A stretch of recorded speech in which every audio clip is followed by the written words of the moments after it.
Hi, friends. Well, I'm your old pal, Papa Dale, and today we're looking at the book of the Song of Solomon, or the Song of Songs, part number 1, and the year is 2024. Now, as I said, I'm your old pal, Papa Dale, and this is the Jan Hus Institute of Biblical Studies. It's the Bachelor of Arts in Biblical Literature degree program. Now, because there are always new viewers, I'll briefly introduce myself. I'm a retired pastor, teacher, theologian, and professor with over 50 years of service to the Lord Jesus Christ. My name is Dale Warren, and professionally, I'm known in my writing, teaching, and lectures as D.A. Warren. But my friends just all call me Papa Dale, so you just call me Papa Dale. Now, you can see the details of my personal testimony, family life, education, and ministry experience on other videos on this playlist. So for now, let's just get right into today's topic, which is the Song of Songs Lecture Part 1. And this is the Jan Hus Institute Bachelor of Arts in Biblical Literature degree program. So, get my glasses on so I can see my notes, and off we go. The book of Song of Solomon, also known as the Song of Songs, stands as a unique and profound text within the biblical canon, often celebrated for its poetic beauty and rich imagery. From an evangelical perspective, this book of wisdom literature offers a glimpse into the divine design of love, intimacy, and marital relationships. It reflects the complexity of human emotions, while teaching that physical love is not only a gift from God, but also an expression of his covenant relationship with his people.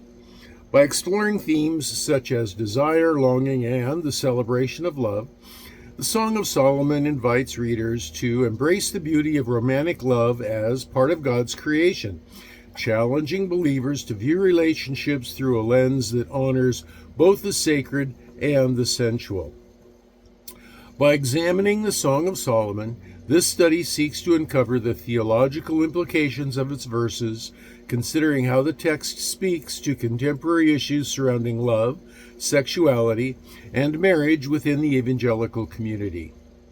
This exploration recognizes the historical and cultural contexts in which the poem was written, while also drawing connections to modern interpretations that can enhance understanding of God's intentions for love in human relationships. The study's aim is not only to analyze the literary elements and themes of the work, but also to affirm its relevance today, providing insights that encourage a healthy and biblically grounded view of love that honors both the emotional and physical dimensions of the human connection. So let's look at the authorship. This is first main point, authorship. From the traditional evangelical point of view, the author of the Song of Solomon is widely believed to be King Solomon. This belief is based on the superscription in the beginning of the text, which says, the Song of Songs, which is Solomon's, Song of Solomon 1:1. This attribution positions Solomon, known for his wisdom and poetic writings, as the composer of this unique piece of literature. Now, further evidence supporting Solomon's authorship includes the thematic elements present in the Song of Solomon, which reflects a royal court's life and the complexity of love and desire. Solomon's background as a wealthy and powerful king provides a plausible context for the symbolic and metaphorical expressions of love found within the poem. This aligns with the ideals of romantic relationships celebrated during his reign. Additionally, traditional Jewish and Christian interpretations have long endorsed Solomon as the author, reinforcing the continuity of thought regarding his literary contributions in the wisdom literature of the Bible. The association with Solomon enriches the understanding of the text, not only as a celebration of love between a bride and groom, but also as a deeper reflection of God's covenantal love for his people. Now, what about archaeology? What does it have to say? Well, from the evangelical perspective, while there may not be much direct archaeological evidence specifically confirming the historicity of the Song of Solomon, There are several broader archaeological and historical contexts that support its authenticity and the life of Solomon as its attributed author. One significant piece of evidence comes from the archaeological findings related to ancient Israel's history during the period traditionally associated with Solomon's reign, which was approximately 970 to 931 BC. Excavations in Jerusalem and surrounding regions have unearthed structures and artifacts that align with the descriptions found in the biblical texts, including trade practices and cultural elements indicative of a thriving kingdom, which Solomon is said to have ruled. For instance, the discovery of monumental architecture and administrative buildings suggests a centralized and prosperous governance, consistent with a strong monarchy, potentially reflecting Solomon's era. Additionally, artifacts such as seals and inscriptions bearing the name Solomon or related to his reign have been found, lending credence to the historical figure being a real ruler of Israel. And these archaeological findings corroborate the social economic conditions described in the Song of Solomon. This highlights themes of love, nature, and rural life in the ancient Near East that are reminiscent of the time Solomon would have lived. While direct connections to the text are challenging to establish, the broader archaeological context supports the existence of the historical Solomon and the cultural milieu that influences the names found in the Song of Solomon. And I will add to this that there are no other archaeological finds that point away from Solomon. And so that's telling as well. So now let's look at non-archaeological information. From an evangelical perspective, non-archaeological evidence supporting the historicity of the song can be derived from several sources. The first is subpoint 1, biblical context. The Song of Solomon is part of the wisdom literature in the Bible, which includes Proverbs and Ecclesiastes, which are also traditionally attributed to Solomon. This link to Solomon enhances the credibility of the book as part of the biblical canon, and its thematic focus on love and relationships complements the teachings found in other wisdom writings, suggesting a cohesive literary tradition. So it's like the Song of Solomon and Proverbs and Ecclesiastes are like a library of the writings of Solomon. It's like if one has validity, then the others have validity. So, subpoint number 2, historical tradition. Throughout Jewish and Christian history, the song has been regarded as one of the canonical books of wisdom literature. Early Jewish writings, such as the Talmud and early Christian theologians, recognized Solomon as the author. This long-standing tradition lends credibility to its historicity and its continued significance across the centuries. So, subpoint number 3 is literary style and themes.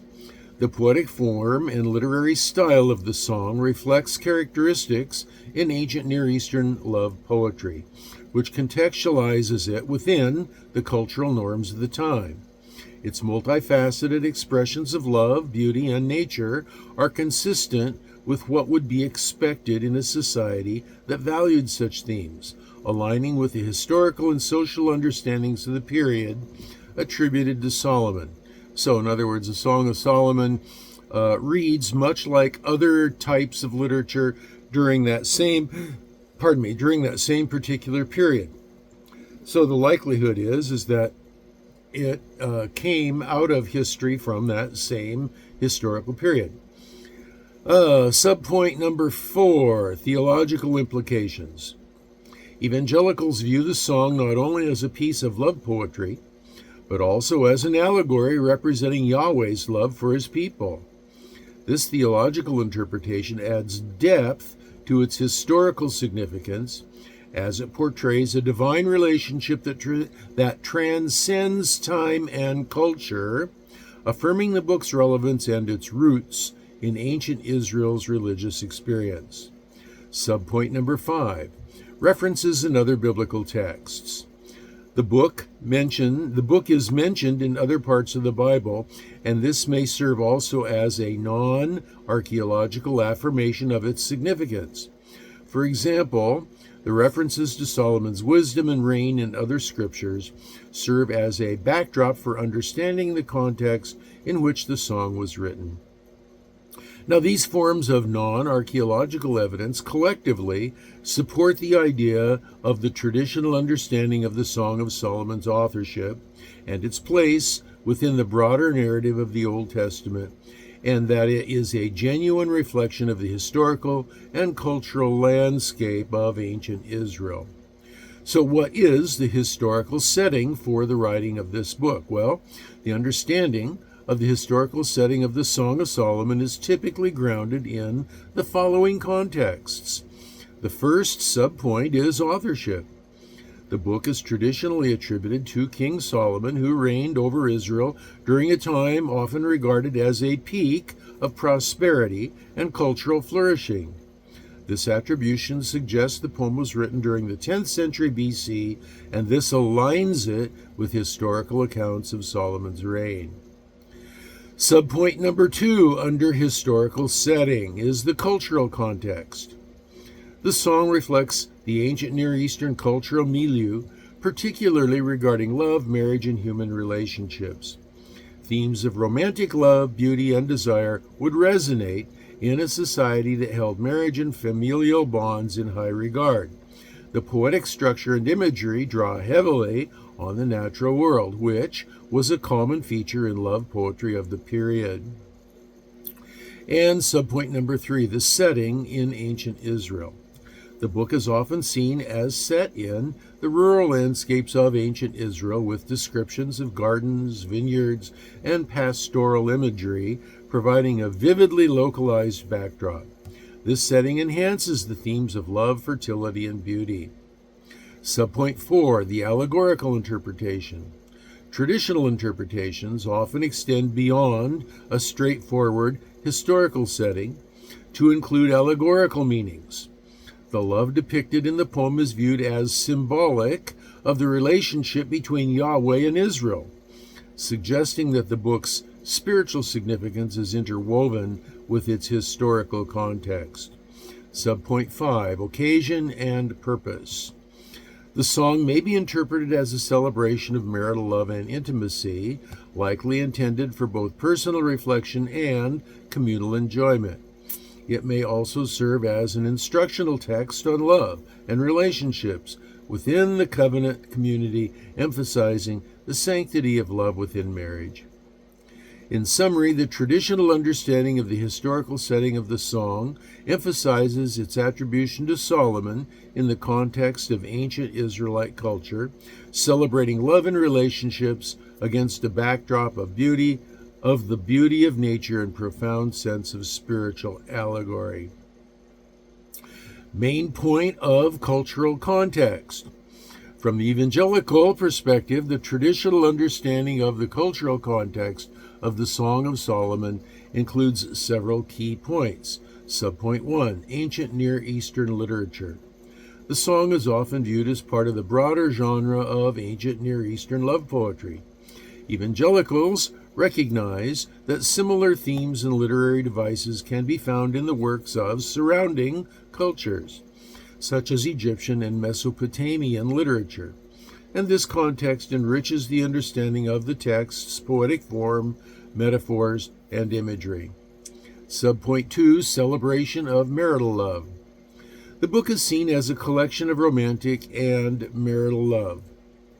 Evangelicals emphasize the goodness of love and desire within the covenant of marriage, affirming that this message aligns with biblical teachings about sexuality and intimacy. The celebration of love serves to highlight the beauty and sanctity of God-ordained relationships. Subpoint 3 is symbolic interpretation. While the song is often interpreted literally as a love poem, many evangelicals also view it as an allegory of the relationship between Christ and the church, or between Yahweh and Israel. This perspective emphasizes the spiritual dimension of love and points to the theme of divine love as integral to understanding of human relationships. Subpoint number 4 is cultural practices. The cultural context of Israel during the time of Solomon, particularly practices surrounding courtship, marriage, and sexuality, is critical. Evangelicals often discuss how these cultural elements provide insight into the societal norms and values of ancient Israel, and this illustrates a community that values love, loyalty, and fidelity in relationships. Subpoint 5, theological insights. From an evangelical standpoint, the Song of Solomon is interpreted as demonstrating God's design for relationships. The beauty of love and attraction is seen as part of God's creation, showcasing His intention for human connection. This perspective leads to discussions about the role of love within the life of the believer and the church. In summary, the evangelical understanding of the cultural context of the Song of Solomon emphasizes a celebration of love within marriage, the parallels to Eastern Near Eastern literature, of ancient Near Eastern literature, the possibility of symbolic interpretations, the acknowledgement of cultural practices of the time, and the theological implications of love as designed by God. And so the next main point is purpose. From an evangelical point of view, the purpose of the song can be understood through several key points. Subpoint 1 is the celebration of love. The primary purpose is seen as a celebration of romantic love, intimacy, and the beauty of human relationships within the context of marriage. It highlights the joy and passion that can exist between a husband and wife, affirming that love and desire are gifts from God when expressed within the bounds of marriage. Subpoint number 2, teaching about marriage. The song serves as a model for understanding the dynamics of love and commitment in marriage. It encourages couples to appreciate and nurture their relationship, emphasizing the importance of mutual respect, affection, and emotional connection. Subpoint 3 is symbol of divine love. Many evangelicals view the Song of Solomon as an allegorical representation of the relationship between Yahweh and His people. This connection illustrates God's love, desire, and longing for a deep relationship with humanity, especially in the context of Christ's love for the church. Subpoint 4, affirmation of sexuality. The book embraces and affirms sexual love as a natural and joyful expression within the confines of marriage. This counters cultural stigmas regarding sexuality, reinforcing the perspective that sexual intimacy is a part of God's good creation. Subpoint number 5, encouragement for believers. The song can also serve as encouragement for believers to seek and cultivate love in their lives. It highlights the importance of emotional and physical love, drawing attention to the holistic nature of relationships that encompass not just the physical, but also the emotional and spiritual aspects. Subpoint 6, literary and poetic expression. The book showcases the beauty of poetic expression and the creative use of language. This artistic quality serves to engage readers and invite deeper reflection on the nature of love and relationships, making it a timeless piece of literature. In summary, the Song of Solomon serves to celebrate marital love, teach about the sacredness of marriage, symbolize divine love, affirm healthy sexuality, encourage emotional and physical intimacy among believers, and showcase the beauty of poetic expression. The next main point is that of themes. The Song of Solomon explores several rich and nuanced themes that contribute to its depth and complexity, and here are some of the key themes. Subpoint number 1, love and desire. Central to the Song of Solomon is the theme of romantic love, depicting the powerful emotions of attraction, longing, and desire between lovers. This includes both physical and emotional aspects of love. Subpoint 2, beauty and physicality. The poem places significant emphasis on physical beauty, using vivid imagery to celebrate the body and physical attraction. The text portrays the beauty of the beloved in a way that highlights the positive view of human sexuality. Subpoint 3, nature and sensuality. Nature is frequently referenced with myriad images drawn from the natural world, which symbolize various aspects of love and desire. This connection to nature serves to enhance the sensual quality of the text. Subpoint 4, separation and longing. The tension between being together and being apart is a recurrent theme. The feeling of longing during separation underscores the emotional depth of love and the desire for connection. Subpoint 5, intimacy and commitment. The text explores the idea of intimacy, both emotional and physical, within the context of a committed relationship. It highlights the importance of mutual commitment and trust between lovers. Subpoint 6, joy and celebration. The song is filled with joyous expressions that celebrate love. It conveys a sense of exuberance and happiness that comes with romantic relationships, embracing the joys of love and companionship. And subpoint number 7, youth and innocence. The poem captures the freshness and excitement of young love.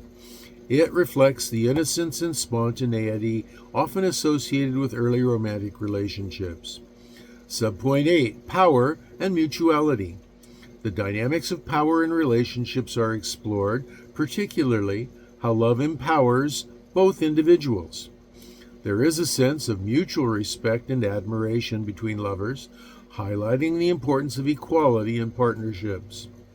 Subpoint 9, longing for connection. The characters express a deep desire to be known and understood by each other, reflecting the human need for connection and belonging. Subpoint 6, spiritual significance. While primarily focusing on romantic love, the Song of Solomon can also be interpreted as having a spiritual connection, where love reflects deeper truths about human relationships and one's relationship with the divine. Now, these themes interweave to create a multifaceted exploration of love, relationships, and the human experience, allowing readers to engage with the text on both personal and universal levels. And now moving to the next main point, which is main characters. The Song of Solomon features several key characters, each contributing to the poem's themes and narratives. Here are a few. Subpoint number 1, the beloved, often referred to as she. The female figure in the poem representing the ideal of beauty, love, and desire. She embodies the passion and sensuality that the speaker yearns for. Subpoint number 2 is the lover, often referred to as he. The male protagonist who expresses deep feelings of love and desire for the beloved. His feelings and experiences illustrate the themes of longing, admiration, and romantic pursuit. Subpoint number 3, the speaker, often interpreted as the voice of the poet or the narrator, who expresses the joys and pains of love throughout the poem. The speaker reflects on emotional experiences and the sensations associated with love. Subpoint number 4, under main characters, the friends and the advisors. Various voices throughout the poem can represent the community or a circle of friends who offer perspectives on love, relationships, and the experience of longing. The relationships between these characters illuminate the dynamics of love, desire, and emotional connection, serving as a vehicle for exploring the poem's central themes. The poem's lyricism brings to life their emotions and depth of their experiences in love. And the next main point is storyline. The Song of Solomon is a poetic and lyrical text, traditionally attributed to King Solomon. The book celebrates love, desire, and the beauty of romantic relationships, and here's a brief overview of this storyline. Subpoint number 1, love and longing. The primary theme of the song is the passionate love between a bride, often referred to as the Shulamite woman, and her bridegroom, often identified with Solomon. The poems express their mutual desire and admiration for each other, filled with vivid imagery and metaphors drawn from nature. Subpoint 2, descriptive imagery. The text is rich with sensory language, illustrating the beauty of the beloved and the joy of their physical and emotional connection. There are descriptions of nature such as flowers, gardens, and animals, symbolizing love's beauty and vitality. Subpoint 3, dialogue. The book is structured as a dialogue between the lovers, highlighting both their individual identities and the deep connection they share. It captures the exhilaration of young love as well as the feelings of yearning when they are apart. Subpoint 4, celebration of love. The song celebrates not only romantic love but also the sanctity of love within the context of marriage. It includes reflections on the joys of sexual intimacy and companionship. Subpoint 5 is spiritual interpretations. While the book is often interpreted as a celebration of human love, it has also been read allegorically, with some seeing it as a metaphor of the relationship between Yahweh and Israel, or Christ and the church. And so overall, the Song of Solomon is a celebration of love in all its forms, emphasizing the beauty, joy, and sometimes pain of romantic relationships, while also engaging with deeper spiritual themes. Well, main point of dramatic events is next. The Song of Solomon primarily consists of lyrical poetry rather than a narrative structure with a clear storyline or dramatic events. However, one of the most intense moments occurs when the bride expresses her feelings of longing and desire for her beloved, particularly when they are separated. A key section illustrating this dramatic emotional tension can be found in chapter 5, where the bride describes a dream-like encounter with her beloved and her subsequent feelings of yearning and distress when he is not there. She seeks him out, describing her search and the pain of being apart, which highlights the depth of her love and the intensity of her emotions.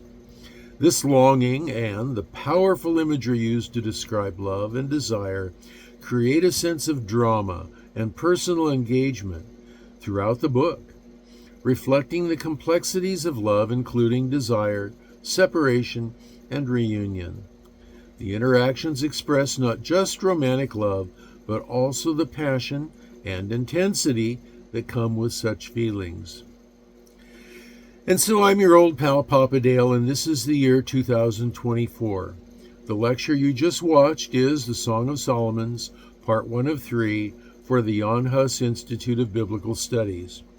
Greater insights leading to deeper relationship with Jesus await you, so keep going, keep watching the lectures, and keep reading the lecture notes. And please remember to read the printed notes and look up the scripture citations if you're studying for the degree, the Bachelor of Arts in Biblical Literature, because doing that is a requirement of that degree. Now you can find the notes in the video transcript or at the link below. Now until the next video, the next time that I see ya, this is your old pal Papa Dale signing off for now and saying, I will be praying for you, that you will be well and that you'll be blessed.